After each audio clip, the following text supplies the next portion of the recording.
सभी को राम राम। एक बार सतगुरु कबीर साहिब गंगा किनारे बैठे पीपल की छांव के नीचे सत्संग चल रहा था। लोग प्रश्न पूछ रहे थे। एक भगत जी ने उठकर प्रश्न पूछा कि साहिब, इस सृष्टि की रचना कैसे हुई? किस प्रकार ये आत्मा इस काल के लोक में आई और कैसे फंसी?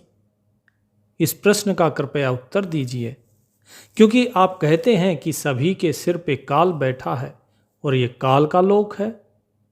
साधो ये मुर्दों का देश, आप बार बार कहते हैं, तो फिर हम इन मुर्दों के देश में आए कैसे? कबीर साहब बोले कि सबसे पहले जब केवल परमात्मा ही था, उसने अपने ही अंश उत्पन्न किए। जिस प्रकार एक जल महासागर या फिर नदी का जल ले लो, उस नदी के जल को हम अनेकों अनेक मटकों में भर के रख लें तो जल तो एक ही है ना। जल तो वही नदी में है और वही मटके में है। भगत ने बोला कि बात तो सही है गुरुजी, बात बिल्कुल सही है आपकी कि जल एक ही है, लेकिन ये जल बाहर क्यों आ गया? तो साहिब ने कहा कि इस जल को बाहर लाने वाला वो परमात्मा ही है। ये उसी का खेल है सारा। उसी ने इस संसार की रचना करी है, उसी ने इस काल को भी रचा है, उसी ने अपनी 16 कलाएं रची हैं। उन 16 कलाओं के और काल के माध्यम से वो इस संसार को चला रहा है। ये सारा संसार और ये जितने जीव हैं, ये सब उसी ने रचे हैं अपने ही अंदर से। जिस प्रकार समुद्र के जल के अंदर मछली भी पैदा होती है और समुद्री बाकी जो जीव जंतु हैं वो भी पैदा होते हैं, उसी समुद्र के अंदर झाल भी है, लहर भी है, फेन भी है, बुलबुला भी है। सब कुछ उसी जल से ही उत्पन्न होता है और उसी के अंदर विलीन हो जाता है। लेकिन ये सभी उस मालिक के अलग अलग कलाओं के कारण हैं। ठीक इसी प्रकार आपके अंदर भी वे सभी कलाएं हैं, और जब आप उसमें से किसी भी एक कला को त्याग देते हैं तो आप इस काल चक्र में फंसते हैं। काल चक्र अर्थात सीमित कर देने वाला ये काल मृत्यु भी है। तो उस भगत ने कहा कि साहिब, आप कहते हैं काल का देश है और आप कहते हैं कि काल समय है, और फिर अभी आप कह रहे हैं कि काल मृत्यु है, कभी आप कहते हैं काल यमराज है। आखिर काल है क्या? हमें स्पष्ट रूप में बताइए। कबीर साहब ने कहा कि भाई, काल तो सिर्फ काल है। काल का अर्थ होता है समय। जो बीत गया वो भूतकाल, जो चल रहा है वो वर्तमान काल, और आने वाला है भविष्य काल। अब बात रही मृत्यु की, यम की, तो सुनो, ये काल अर्थात ये समय हर एक प्राणी का निश्चित है। जैसे ही किसी का समय आता है, जिस प्रकार आप सपना देखते हो तो उस समय कुछ निश्चित होता है सपने का कि नहीं? उस भगत जी ने कहा कि हाँ जी। बोले कितना समय? बोले इस प्रकार गिनती से तो समय निश्चित नहीं होता, लेकिन जैसे ही हमारी नींद खुलती है तो सपना खत्म हो जाता है। कबीर साहब बोले, क्या तुम्हारे सोते सोते वो सपना खत्म नहीं होता? क्या हमेशा जागने पर ही होता है? उस भगत ने कहा, नहीं साहब, सोते सोते भी सपना खत्म होता है। रात को हम सोते सोते सपना देखते हैं और उसके बाद वो सपना खत्म भी हो जाता है। कबीर साहब बोले, ठीक इसी प्रकार से ये सृष्टि बनाई गई है, ये एक सपने की भांति है और इसका एक समय निश्चित किया गया है। ये सृष्टि का जो प्रलय होगा तब भी ये सृष्टि समाप्त हो सकती है, और यह प्रलय आने से पहले भी समाप्त हो सकती है। लेकिन जो व्यक्ति यहाँ पे सृष्टि के अंदर है, ये सब कुछ समय के ही तो अधीन है। आपका समय है तो आप आते हो, आपका जाने का समय हो गया तो संसार से प्रस्थान कर जाते हो। यही तो है, और इस आने जाने के समय को ही काल कहा जाता है। कभी आप देखिए, आपका जो जीवन है उसको क्या कहते हो? जीवन काल, कालखंड, ये सब कुछ काल ही है। लोग भ्रमित हैं कि काल कोई और है। नहीं, काल वो चीज है जिससे किसी चीज को सीमा में बांध दिया जाता है। इस बंधन को ही काल कहा जाता है। ये काल अर्थात बार बार जो मैं तुम्हें चिताता हूं कि काल तुम्हारे सिर पे खड़ा है, इसका मतलब है कि तुम्हारा जाने का समय तुम्हारे सर पे खड़ा है। यहां पे जब तक तुम हो जीते जी स्वयं को जान लो, क्योंकि एक बार ये समय यहां से तुम्हारा खत्म हो गया, फिर नहीं जान पाओगे। क्या तुम जानते हो कि सपने में दिखाई देने वाला व्यक्ति सपना खत्म होने के बाद कहां चला जाता है? क्या वो फिर दिखाई देता है क्या? नहीं ना। इसी प्रकार जब आप यहां से कूच कर जाओगे इस संसार से, तो स्वयं को नहीं जान पाओगे। इसीलिए समय रहते ये जो काल का देश है, इसी में आप स्वयं को जान सकते हो। ये समय खत्म तो आपकी रवानगी यहां से हो जाएगी। आत्मा इस संसार में, जो आप कह रहे हो कि जीव इस संसार में फंसता है, वो वास्तव में फंसा हुआ नहीं है। वो फंसा हुआ इसलिए है क्योंकि उसके अंदर अज्ञान है। वो स्वयं को भूल चुका है। वो नहीं जानता कि वो वास्तव में कौन है, इसीलिए वो भटक रहा है। वो खोया हुआ स्वयं है, लेकिन ढूंढ वो परमात्मा को रहा है, जबकि उसे खुद को ढूंढना है, क्योंकि वो स्वयं खोया हुआ है। तो ये आत्मा अपने अज्ञान के कारण ही इस संसार में फंसी हुई है, भटकी हुई है। इसीलिए ये काल के चक्र में है। ये स्वयं को जान ले तो काल के चक्र से मुक्त हो जाएगी, जन्म मरण से मुक्त हो जाएगी, आवागमन से मुक्त हो जाएगी। तो एक दूसरे भगत जी वो खड़े हो गए। उन्होंने प्रश्न किया कि साहेब, अभी अभी आपने कहा कि ये आत्मा जो है अपने विकारों के कारण फंसी हुई है। कबीर साहिब ने कहा कि हाँ। तो उन्होंने कहा कि आत्मा तो शुद्ध रूप है, उस ब्रह्म का रूप है। आप तो स्वयं कहते हैं कि आत्म परमात्म एक है, आत्मा और परमात्मा एक है। फिर यह आत्मा विशुद्ध कैसे हो गई, अशुद्ध कैसे हो गई? कबीर साहिब बोले अभी मैंने आपको उदाहरण बताया था कि जिस प्रकार एक नदी का जल एक मटके के अंदर भर लें, दोनों जल हैं कि नहीं? बोले हाँ जी, दोनों जल हैं। दोनों के अंदर समान गुण हैं कि नहीं? बोले हाँ जी, दोनों के अंदर है। बोले यदि दोनों के अंदर समान गुण हैं, तो फिर भी जो मटके के अंदर तुमने जल भरा है उसमें कीड़े क्यों पड़ जाते हैं? जबकि वही वातावरण नदी के लिए भी है, वही वातावरण मटके के लिए भी है। मिट्टी मटके में भी है, मिट्टी बाहर नदी में भी है, हवा नदी के ऊपर भी लग रही है और हवा उस मटके पर भी लग रही है। फिर उसके अंदर कीड़े क्यों पड़ जाते हैं? क्यों धीरे धीरे उसके अंदर कीड़े पनपने शुरू हो जाते हैं? वो व्यक्ति जो है निरुत्तर हो गया। बोले इस चीज का तो हमें नहीं पता। कबीर साहब बोले कि इस चीज का उत्तर केवल इसी चीज में है कि जो बहाव था, जो बहना था, वो बहना छोड़ दिया इसने। क्योंकि जब मटके के अंदर पानी को रखा गया और नदी के अंदर जो पानी था, इन दोनों के अंदर एक ही अंतर था कि नदी का जल बह रहा है। बहते पानी में कभी जीवन नहीं होता, ठहरे पानी में जीव होता है, और जो मटके का पानी है वो ठहरा हुआ है। इसी प्रकार ये आत्मा, ये जीवात्मा जब एक जगह ठहर जाती है तो इसके अंदर आता है मोह। क्योंकि ये तभी ठहरेगी जब इसको कोई चीज अच्छी लगेगी, अर्थात ये अपने शुद्ध रूप को छोड़कर ये ठहर गई। आप देखते हैं कि कितने नाटक होते हैं, कितने तमाशे होते हैं, सांग होते हैं, नाटक मंडलियां आती हैं। आप जाते हैं ना नाटक देखने? बोले हाँ जी जाते हैं। जब वे नाटक देख रहे होते हैं तो आपकी आंखों से आंसू भी आते हैं, आप मुस्कुराते भी हैं, आप तालियां भी बजाते हैं। क्यों? बोले जी वो नाटक हमें अच्छा लगता है। कबीर साहब बोले कि जिस प्रकार तुम्हें वो नाटक ना केवल अच्छा लगता है बल्कि तुम उस नाटक को जीने लगते हो। क्या तुम्हें नहीं पता कि वो नाटक झूठ है? क्या तुम्हें नहीं पता कि उसके सभी पात्र काल्पनिक हैं? फिर भी तुम क्यों रोते हो उसे देखकर? तुम ज्ञानी होते हुए भी, सब कुछ जानते हुए भी क्यों रोते हो? क्योंकि उस समय तुम अपना स्वरूप भूल के उस किरदार को जीने लगते हो जो किरदार सामने निभाया जा रहा है।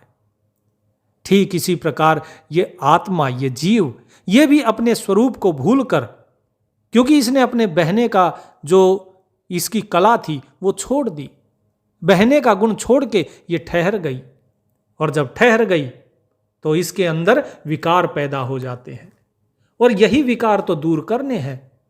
आपने सही कहा कि आत्मा परमात्मा एक है, मैं ये कहता हूं, अवश्य कहता हूं, लेकिन आगे भी तो मैं कुछ कहता हूं कि बीच में झाई कर्म की ताते लागे दूर, कि बीच में आपके कर्मों का पर्दा पड़ा हुआ है, आप स्वयं को कर्ता माने हुए हैं। इस स्वयं को कर्ता मानने के कारण ही ये आत्मा और वो परमात्मा, ये दोनों अलग दिखाई देते हैं। सिर्फ कहने से आत्मा परमात्मा एक नहीं हो जाते जब तक आप उसको अनुभव ना कर लें। तो उन भगत जी ने पूछा कि तो क्या बाबा, जो जीव है, ये जीव मन के साथ मिलकर भ्रम पैदा नहीं करता है? क्या यही भ्रम आत्मा तक पहुंचने में रुकावट नहीं है? तो साहिब ने कहा कि नहीं, पहले ये तो समझो कि जिस जीव की तुम बात कर रहे हो वो जीव है कौन? क्या कोई जीव है? क्या उस परम सत्य के अलावा कोई सत्य है? क्या तुम्हारे शरीर के अंदर उस आत्मा के अलावा कोई और भी है जिसके अंदर चेतना है?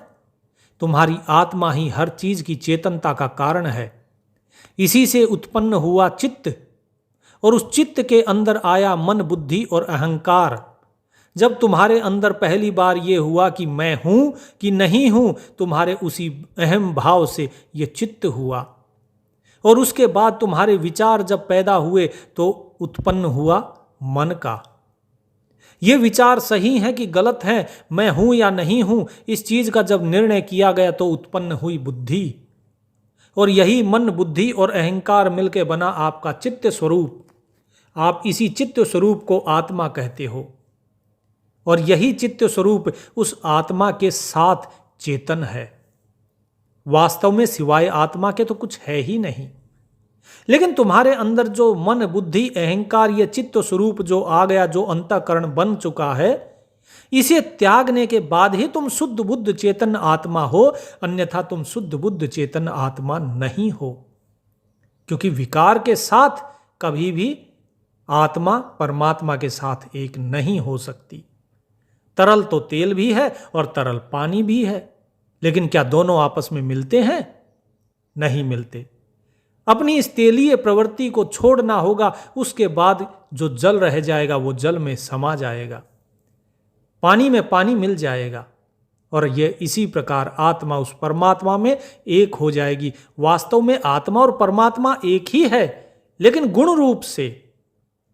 वास्तव में यह आत्मा अपने अज्ञान के कारण अलग बताई गई है, उपाधि के कारण यह अलग बताई गई है। इस भेद को केवल वही व्यक्ति समझ सकता है जो वास्तव में उसका अनुभव कर ले, अन्यथा ये बातों की बात में कभी आत्मा को समझा नहीं जा सकता। ये मन, बुद्धि और इंद्रियों से परे की बात है। तो एक और भगत जी उठे और उन्होंने प्रश्न किया कि बाबा, यदि ऐसा है कि हम अपने अज्ञान के कारण उस मालिक से बिछुड़ गए हैं, तो फिर हम किस प्रकार से उससे वापस मिले? इस अज्ञान से छुटकारा कैसे हो? कबीर साहब बोले कि ज्ञान को जानकर, जो सत्य है उसे जानकर, जो असत्य है उसे त्याग कर, उसके साथ एक हुआ जा सकता है। तुम्हारे अंदर जो भी अवगुण हैं उन्हें त्याग दो। जो मालिक के 16 कलाएं हैं, उन 16 कलाओं को मालिक ने आपको दिया है। आप उन कलाओं को भूल चुके हैं, उन 16 गुणों को भूल चुके हैं। आप उन्हें अपना लो और आप फिर से शुद्ध हो जाओगे। तो सभी ने पूछा कि 16 गुण, वे कौन सी 16 कलाएं हैं, कौन से 16 गुण हैं जिन्हें जानने के बाद, जिन्हें स्वयं के अंदर आत्मसात करने के बाद हम परमात्मा के साथ एक हो जाएंगे? कबीर साहब बोले कि वो 16 जो गुण हैं या कलाएं हैं, सबसे पहली कला है निर्माण कला। ये निर्माण कला हम सभी के अंदर है। हम सभी संतान की उत्पत्ति करते हैं, हम चीज़ों का निर्माण करते हैं, हम सृष्टि में अनेकों चीज़ें बनाते हैं। ये निर्माण कला हमारे अंदर है, हमें उसे जानना है। दूसरी जो कला है वो है ज्ञान। आप लोग ज्ञान को भूल के अज्ञानी हो गए हैं। उस सत्य ज्ञान को जान लेना, तो आपको जैसे ही सत्य ज्ञान को जान लोगे तो आप ज्ञानी हो जाओगे। और जब ज्ञानी हो जाओगे तो दूसरा गुण भी आपके अंदर आ गया। तीसरा गुण है जब आपके अंदर विवेक का जागरण होगा, अर्थात सही क्या है और गलत क्या है, उत्तम क्या है और अधम क्या है आपकी आत्मा के लिए। जब आप इस चीज को जान लोगे तो वो कहलाता है विवेक। उसके बाद चौथा जो गुण है वो है किसी चीज को बांधना या किसी चीज को एक सीमित कर देना या किसी चीज को नष्ट करना। क्योंकि जैसे आपने किसी चीज को बनाया है, इसी प्रकार उसे नष्ट करने का भी सामर्थ्य आपके अंदर होना चाहिए, क्योंकि ये सामर्थ्य परमात्मा के अंदर भी है और ये सामर्थ्य आप सभी के अंदर भी है, क्योंकि आप जिस चीज को बनाते हो आप उसे तोड़ भी देते हो। तो ये गुण आपके अंदर है। लेकिन फिर भी बहुत से गुण हैं जो आपके अंदर नहीं है, जैसे ज्ञान नहीं है, विवेक नहीं है। और अब आगे जो पांचवा है सहज भाव। वो सहज भाव होना चाहिए आपके अंदर। आपके अंदर संतोष भाव होना चाहिए, आपके अंदर ध्यान होना चाहिए। यदि आपने कहीं किसी चीज पर ध्यान लगाया तो कोई भी उस ध्यान को डिगा ना सके, ऐसा ध्यान या ऐसी सूरत होनी चाहिए। यह आपका है 7वां गुण। 8वां गुण है आनंद, अर्थात आप आनंदमय होने चाहिए। 9वां गुण है क्षमा भाव। 10वां गुण है निष्काम भाव, अर्थात आप कोई भी कर्म करें हमेशा निष्काम भाव में। आपको कभी उस कर्म को करते समय आपके मन में विचार भी नहीं आना चाहिए। ये आपको कर्म करने का तरीका बता रहे हैं कि इस प्रकार से कर्म किया जाता है। तो 10वां जो है वो है निष्काम भाव। 11वां जो गुण है या जो 11वीं कला है वो है सभी के साथ एक समान रहना, सभी के साथ एक भाव में रहना। कौन अच्छा है कौन बुरा है इससे कोई फर्क नहीं पड़ता। परमात्मा को देखो, वो सबके ऊपर समान रूप से बारिश करता है, वो सभी को समान रूप से खुशी देता है। लेकिन एक व्यक्ति की खुशी दूसरे के लिए दुख बन जाती है जब व्यक्ति दूसरे से अपनी तुलना करता है। उसके बाद 12वां अचिंत, अर्थात जब कोई आपका चिंतन ना कर सके लेकिन आप हर चीज को चिंतन कर सकें, आप सब चीजों को जान सके लेकिन आपको कोई ना जान सके, इस प्रकार का भाव। 13वां जो भाव है वो है प्रेम। ये प्रेम ये सबसे उत्तम भाव है, सबसे उत्तम कला है, सबसे उत्तम गुण है उस मालिक का। जिस प्रकार वो सभी से प्रेम करता है इसी प्रकार आपको भी सभी से प्रेम करना चाहिए। 14वां है दीनों के ऊपर दया करना। हृदय पे दया होनी चाहिए आपके।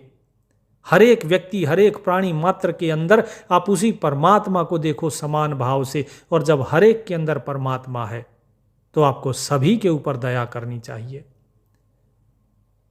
15वां जो गुण है वो 15वां गुण है धैर्य। हमेशा धैर्यशील रहो, शील संतोष रखो, धैर्यवान बनो। लेकिन व्यक्ति धैर्य नहीं रखता है, छटपटाता रहता है, हर चीज के लिए जल्दबाजी करता है। धैर्य रखो, धीरज रखो। और अंतिम और 16वां जो गुण है या 16वीं जो कला है मालिक की वो है योग, अर्थात उस परमात्मा के साथ जुड़ना। जिस प्रकार परमात्मा आप सभी के साथ जुड़ा हुआ है संतान की तरह, जैसे माता अपनी संतान के साथ जुड़ी रहती है, उसका प्रेम होता है, उसके अंदर एक अलग ही ममता होती है, इसी प्रकार आपके अंदर भी वो प्रेम, वो ममता होनी चाहिए। मोह की बात नहीं हो रही है, प्रेम की बात हो रही है। योग संतान इसी का नाम है। जब आप संतान के साथ जुड़ते हैं एक भावना की डोरी के साथ, वही भाव यहाँ पर योग बताया गया है, जब ये आत्मा उस परमात्मा के साथ एक होती है। तो ये जब सारे की सारे गुण आपके अंदर आ जाएंगे, तभी आप उस परमात्मा के साथ एक हो पाएंगे, अन्यथा आप उसके साथ एक नहीं हो पाएंगे। तो एक साधु ने खड़े होकर पूछा कि बाबा, आपने ये जो 16 गुण बताए हैं या 16 कलाएं बताई हैं मालिक की, ये हमारे अंदर होनी चाहिए, तभी हम परमात्मा के साथ एक होंगे, ऐसा आप कह रहे हैं। कबीर साहब ने कहा, बिल्कुल सही। बोले, लेकिन आप तो नाम सुमरन के ऊपर जोर देते हैं, आपने तो कभी कहा ही नहीं कि ये 16 कलाएं या 16 गुण आपके अंदर होने चाहिए। कबीर साहब बोले कि जरा एक चीज बताइए कि नाम सुमरन से होता क्या है। बोले, जी नाम सुमरन आप बोलते हैं कि परमात्मा की प्राप्ति होती है इससे। कबीर साहब बोले कि ये तो मैं कहता हूं, लेकिन क्या आपने स्वयं का अनुभव किया कि इससे क्या होता है। उन साधु बाबा ने कहा कि साहब, इससे धीरे धीरे मन शांत होता है। कबीर साहब बोले, सही बात है, ये नाम इस मन को शांत कर देता है। इसके अंदर जो विचार चल रहे होते हैं वो विचार क्षीण हो जाते हैं और धीरे धीरे मन शांत हो जाता है। जब मन शांत हो गया तो किसी के प्रति ईर्ष्या द्वेष नहीं रहा, तो समभाव अपने आप आ गया। और जब समभाव अपने आप आता है और आप नाम सुमरन करते हैं, फिर उस नाम में आपके विश्वास होता चला जाता है। और जब विश्वास होता है तो धीरे धीरे आपके अंदर प्रेम भाव उठना शुरू होता है। और जब नाम में विश्वास होता है तो आप ये भी समझ जाते हैं कि यदि वो मालिक मेरे अंदर है तो वो सामने वाले के अंदर भी है। फिर वो परमात्मा कण कण में है, हर जगह है। वो मेरा राम, वो राम सब जगह है, वो सब में रमा हुआ है। और जब वो सब में रमा हुआ है तो क्या आप किसी से बैर करेंगे? फिर आपके अंदर दया भाव आएगा सभी के प्रति।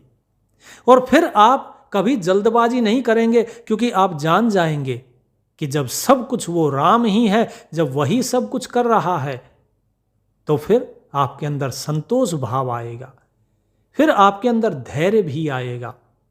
ये सारी कलाएं जो आपको बताई है, जो गुण हैं, ये सब कुछ आपके अंदर आएगा। जो काल की कला है, ये काल की कला आपके अंदर पहले से ही मौजूद है।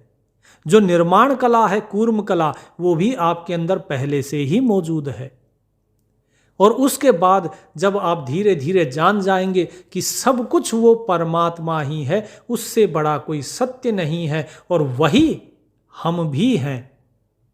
हम और वो अलग नहीं हैं, हम और वो दोनों एक ही स्वरूप हैं। केवल अज्ञान के कारण हम अलग हैं। जब इस चीज का भान आपको होगा तो आपके मन का यह अज्ञान धीरे धीरे दूर होगा, और जो सत्य ज्ञान है उस सत्य ज्ञान को आप पा जाओगे। क्योंकि अज्ञान के दूर होने का नाम ही तो ज्ञान है। अंधकार के मिटने का नाम ही तो प्रकाश होना है। अंधकार तभी तो मिटेगा जब प्रकाश होगा। तो इसी प्रकार ये नाम सुमरन, ये वो चमत्कार करता है जो बाकी से नहीं हो सकता।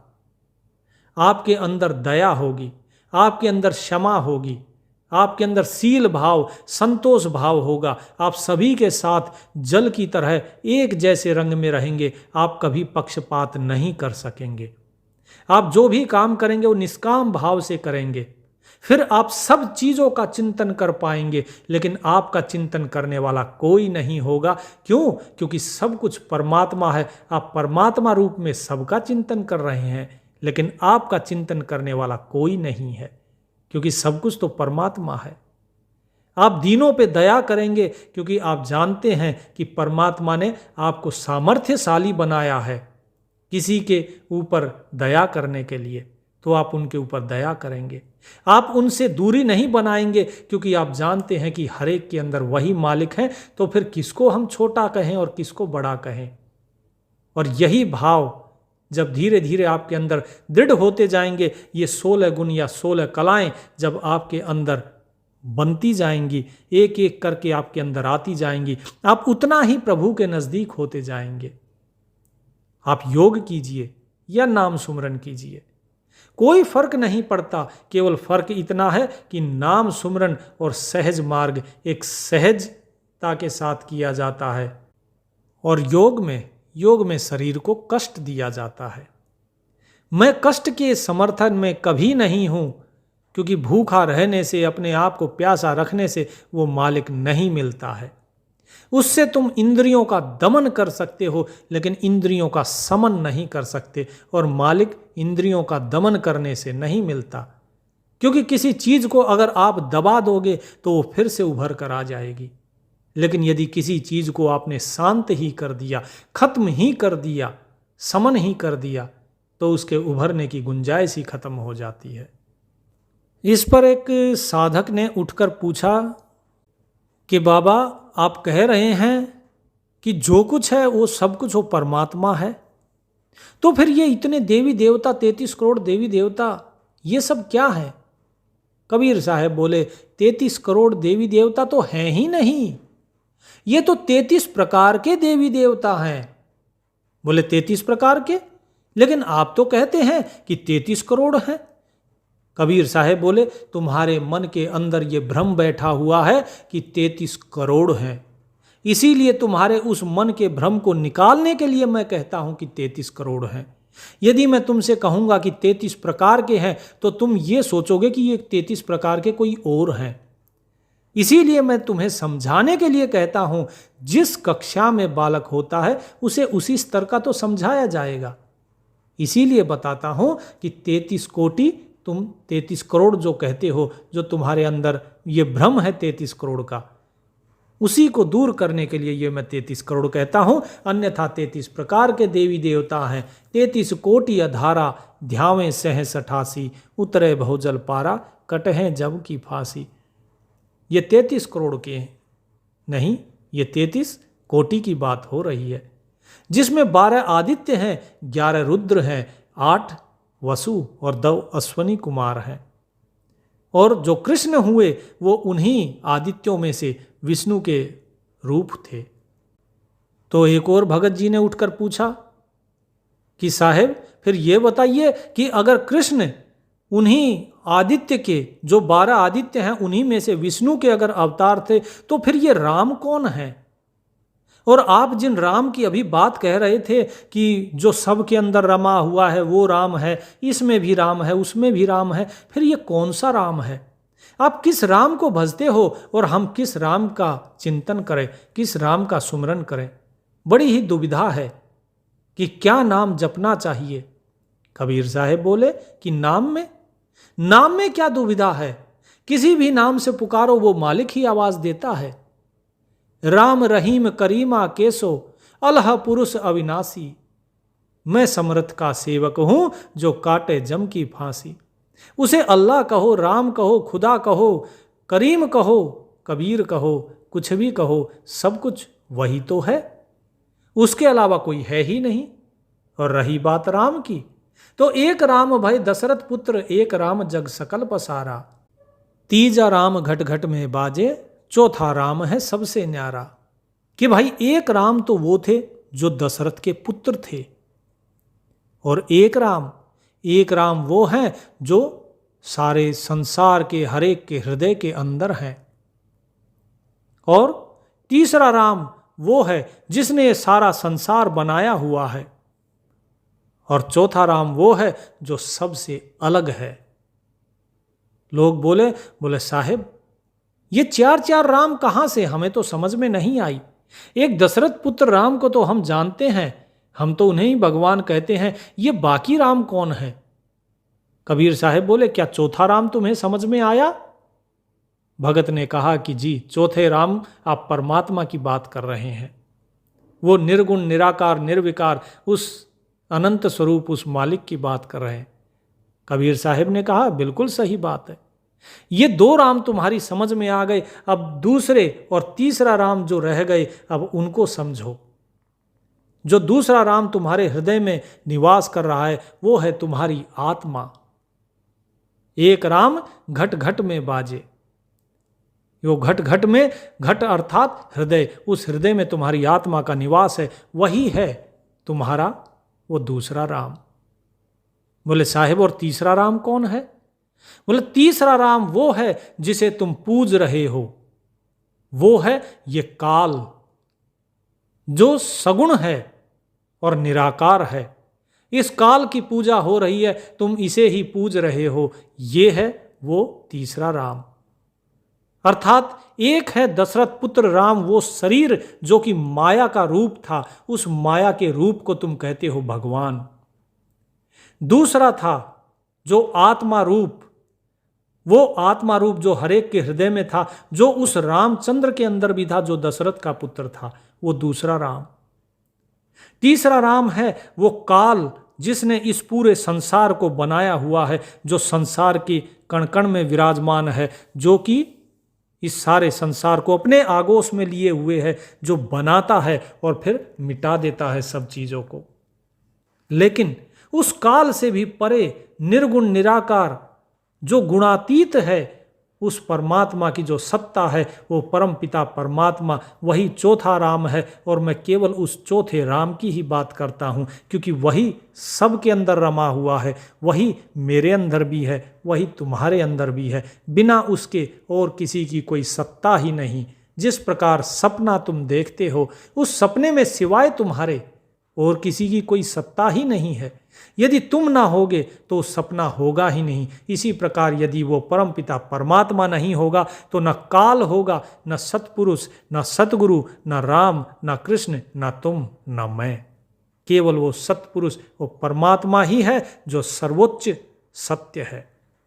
तो एक ब्राह्मण उठे, उन्होंने कहा कि महाराज आपने अभी अभी कुछ कहा कि उस मालिक को हम किसी भी नाम से बुला सकते हैं। कबीर साहिब ने कहा कि बिल्कुल हाँ। बोले आपने कहा कि उसको राम कहो, कृष्ण कहो, कबीर कहो। कबीर तो आपका नाम है, क्या आपके नाम से बुलाएंगे तो क्या वो परमात्मा मिलेगा? कबीर साहिब ने कहा कि तुम मुझे क्या सोचते हो, मैं कौन हूं? ब्राह्मण ने पूछा कि महाराज वो तो आप बताइए कि आप कौन हैं, क्योंकि आप ही ने कहा कि कबीर कहो तो भी वही आवाज देगा। कबीर साहिब ने कहा कि कबीर का अर्थ होता है सबसे महान, जिससे महान कोई ना हो, और वो केवल परमात्मा है। और रही मेरी बात, तो आप लोग मुझे कबीर कहते हैं। कबीर इस शरीर का नाम रखा हुआ है आपने, लेकिन मैं ये शरीर नहीं हूं। तो उन ब्राह्मण ने पूछा कि अगर आप ये शरीर नहीं है तो फिर आप कौन हैं? कबीर साहेब बोले अब तो जाए चढ़े सिंहासन, मिले हैं सारंग पानी, राम कबीरा एक भय हैं, कोई न सके पिछानी। कि ये राम और कबीर दोनों एक हो चुके हैं, लेकिन ये लोगों की पहचान में अभी तक नहीं आया। लोग केवल इस शरीर को ही कबीर समझ रहे हैं। ये तो सिर्फ एक चोला है, एक वस्त्र है जिसे तुम सोचते हो। ये वस्त्र तो माया का बना हुआ है। इस वस्त्र को धारण करने के लिए यहाँ के पंच महाभूतों की सहमति है, उनसे मिलकर और माया के द्वारा इस शरीर की रचना होती है, और ये शरीर यहीं पर ही विलीन हो जाएगा। जो जिस प्रकार आया वो उसी प्रकार चला जाएगा। और ये शरीर तो नश्वर होता है। तो शरीर बताइए कैसे कबीर हो सकता है? तो मैंने जो कबीर शब्द कहा वो इस शरीर के लिए नहीं कहा, कबीर शब्द उस परम तत्व परमात्मा के लिए कहा है, जो इस शरीर के अंदर है।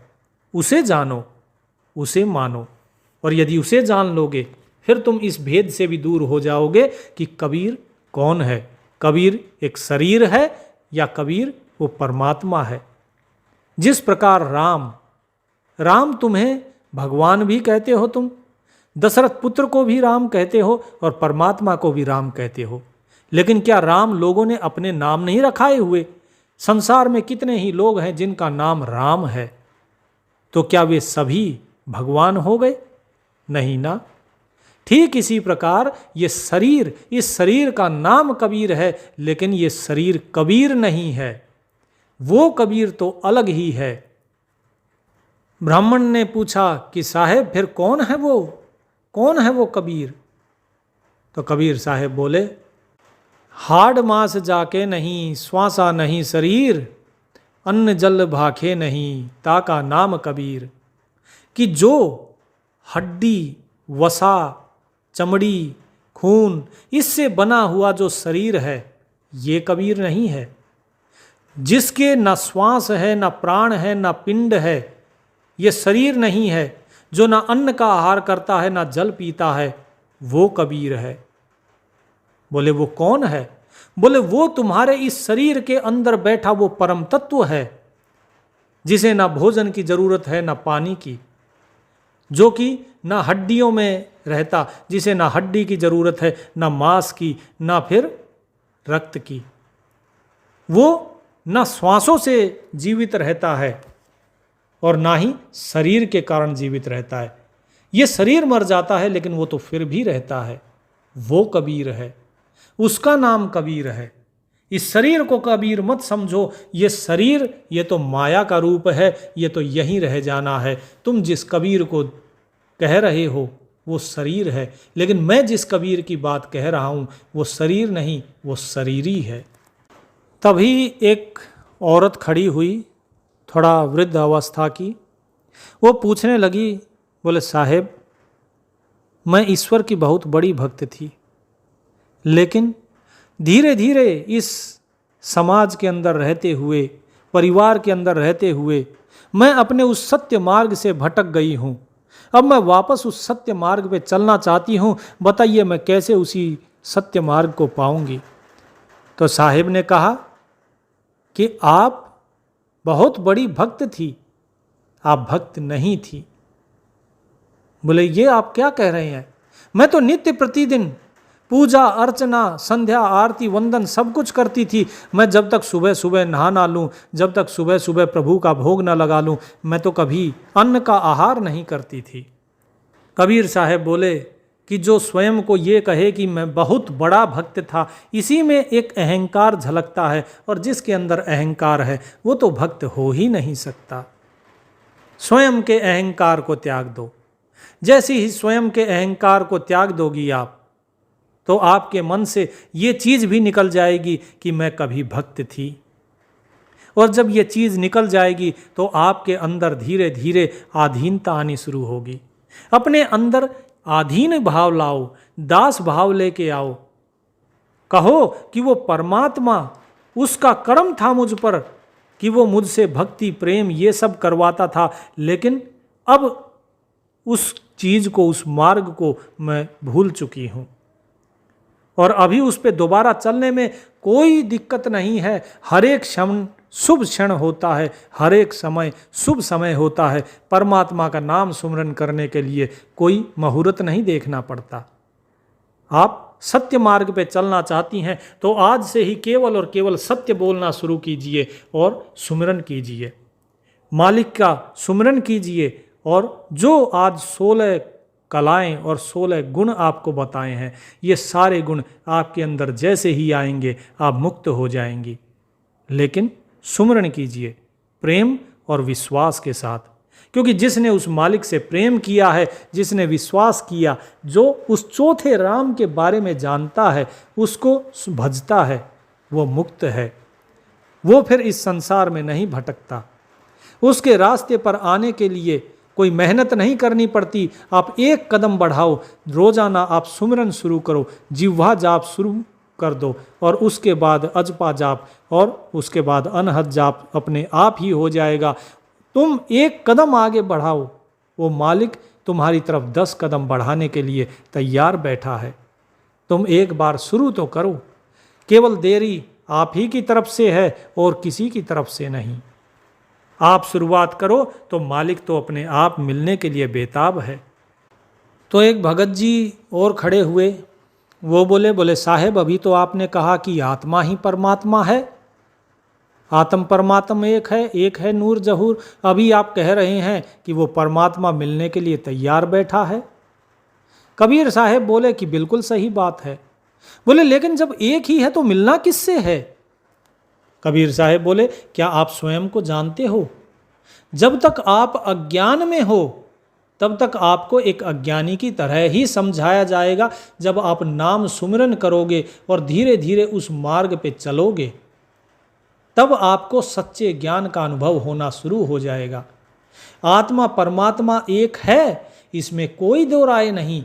ये आत्मा वो परमात्मा नहीं है, बल्कि ये कहो कि वो परमात्मा ही ये आत्मा के रूप में है। जिस प्रकार नदी ही जल के रूप में घड़े के अंदर है। क्या घड़े का जल नदी हो सकता है? नहीं ना। तुम्हारा जो नाखून है वो नाखून तुम हो सकते हो क्या? नहीं ना। लेकिन तुम नाखून हो, ये सत्य है। उंगली, तुम पूरे नहीं हो। नाम क्या है आपका? उन्होंने कहा कि माधव। बोले क्या तुम्हारी उंगली माधव है? माधव ने कहा कि नहीं साहब। बोले बस यही बात है। जिस प्रकार तुम्हारी उंगली माधव नहीं है, लेकिन जो माधव है वही उंगली है। दोनों बातों में भेद है। एक तरफ अहंकार है और एक तरफ समर्पण है। जब कहते हैं कि माधव ही उंगली है तो ये उंगली का समर्पण है, और जब कहते हैं कि ये उंगली ही माधव है तो ये उंगली का अहंकार है। इसी प्रकार जब आप कहते हो कि मैं ही परमात्मा हूँ तो ये आपका अहंकार है, और जब आप ये कहते हो कि वो परमात्मा ही मेरे अंदर है, वही मैं हूँ, वो परमात्मा ही जो है मैं बना हुआ है, तो ये आपका समर्पण है। हमेशा समर्पण भाव में रहो। जब तक समर्पण भाव, दास भाव नहीं होगा तो अपने स्वरूप को नहीं पा पाओगे। जब स्वरूप को पाओगे तब आत्मा परमात्मा एक होती है। उससे पहले आत्मा परमात्मा एक नहीं होती, क्योंकि जिस प्रकार तेल और पानी एक नहीं होता, अपने अहंकार रूपी तेलीय जो तेल का गुण है, इस अहंकार को छोड़ दो, और जैसे ही अहंकार को अहम मिट जाएगा तो अपने आप ही फिर तुम्हारा उस मालिक के साथ साक्षात्कार हो जाएगा। फिर तुम जानोगे कि वहाँ कुछ भी नहीं है। बोले साहेब क्या आपने जाना है उसे? बोले किसे? बोले जिस परमात्मा की आप बात कर रहे हो। बोले जाना है ना, मैंने स्वयं को जाना है, लेकिन जब मैंने स्वयं को जाना तो मैंने उसे नहीं जाना, और जब उसे जाना तो स्वयं को नहीं जाना। बोले ये कैसी अटपटी बात? बोले यही तो बात है। ये अनुभव से समझ में आती है, क्योंकि जब मैं था तब हरि नहीं, और अब हरि है मैं नाही। प्रेम गलियति साकरी तामे दो न समाही। कि दो नहीं आ सकते, प्रेम की गली में केवल एक आ सकता है। या तो तुम, जब तुम रहोगे तो मालिक नहीं होगा, और जब मालिक होगा तो तुम नहीं रहोगे। और यही इस दास का भी अनुभव है कि जब जाना तो केवल और केवल स्वयं को जाना, कोई नहीं है, ना कोई काल है, ना कोई बंधन है, ना कोई ब्रह्म है। जो है सब एक ही है, वही है, वही परम ब्रह्म, वही परम तत्व। तो आप सभी भी केवल उस नाम का सुमरन कीजिए। उस नाम के सुमरन के साथ साथ जो 16 कलाएं, 16 गुण परमात्मा के बताए हैं, उन्हें धारण करने की कोशिश कीजिए, ताकि जल्द से जल्द मुक्ति हो सके। जिस नाम के बल पे पत्थर तैर जाते हैं, उस नाम के बल पे इंसान तो पार हो ही सकता है, क्योंकि पत्थर तो जड़ है और इंसान चेतन। सत साहेब।